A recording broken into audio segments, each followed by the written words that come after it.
I've lived in my house for 5 years.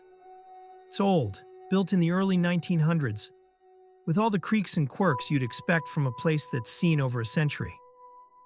The basement, though, always gave me an uneasy feeling. Cold, damp, and carrying the faint scent of mildew. Still, I didn't pay it much attention. That changed last week. I was moving furniture when I felt a strange draft. At first, I thought it was just the basement being its usual self, but the cold air was coming from behind one of the shelves. It was sharper, almost icy. I hesitated but moved the shelf, and that's when I saw it. A small, weathered door covered in peeling paint, hidden in the wall. It wasn't mentioned during the inspection when I bought the house, and I had never seen it before. There was no handle, just a rusted keyhole.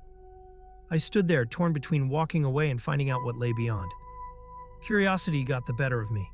I grabbed my tools, and after fumbling with the lock for what felt like an eternity, the door creaked open.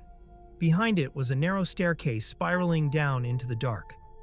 The air that seeped out was wrong. Cold, damp, and carrying a metallic tang that made my stomach churn. My instincts screamed at me to leave it alone, but something pulled me forward. I grabbed my flashlight and began my descent. Each step felt like a journey into the unknown. The walls were rough stone, and as I went deeper, the air grew colder, thicker, harder to breathe. When I finally reached the bottom, the narrow stairway opened into a small circular chamber. My flashlight swept over the room, landing on an ancient well in the center. Its edges were smooth, worn down over time, and the air around it felt heavier, like it was alive. I noticed the walls then, covered in scratches. At first, I couldn't make sense of them, but as I moved closer, I saw the words, over and over, etched deep into the stone. "Do not look down." My heart pounded, every nerve in my body on edge. That's when I heard it. A faint, wet sound, like something shifting in the water below. My flashlight flickered, plunging me into darkness for a second. In that moment, I heard a whisper. "Help me." It wasn't loud. It was soft, almost pleading. Fear gripped me, but so did curiosity. The voice didn't sound threatening.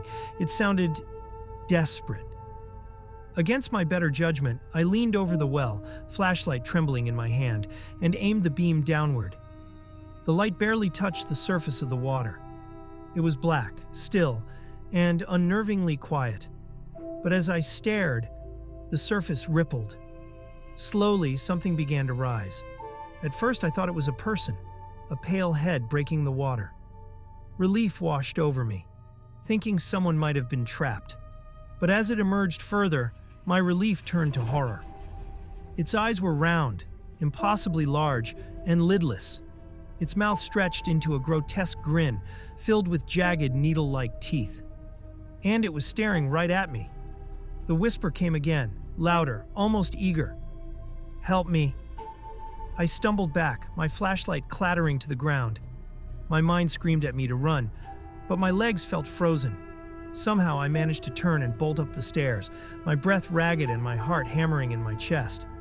I don't remember reaching the door or slamming it shut, but when I came to, I was in my kitchen, trembling, with the basement door locked tight. I told myself I'd never go back down there, that it was over, but it wasn't. That night I heard it again.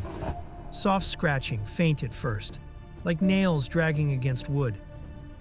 I told myself it was my imagination, but when I woke up the next morning, I found muddy footprints leading from the basement door to my bed. The scratching has been getting louder, more insistent, and now it's starting to sound like words. "Help me." The scratching became less frequent, and the whispers faded away. After that night, I decided to face my fears. I stood in the basement for what felt like hours, but nothing came for me. No strange noises, no clawing at the door. It was as if the house itself was holding its breath, waiting to see what I would do.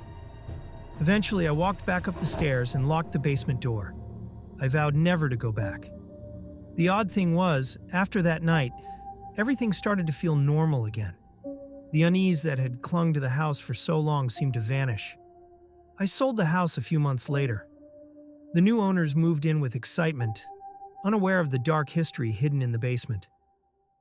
I don't know what happened to them, and part of me hopes They never have to experience what I did. But I've moved on.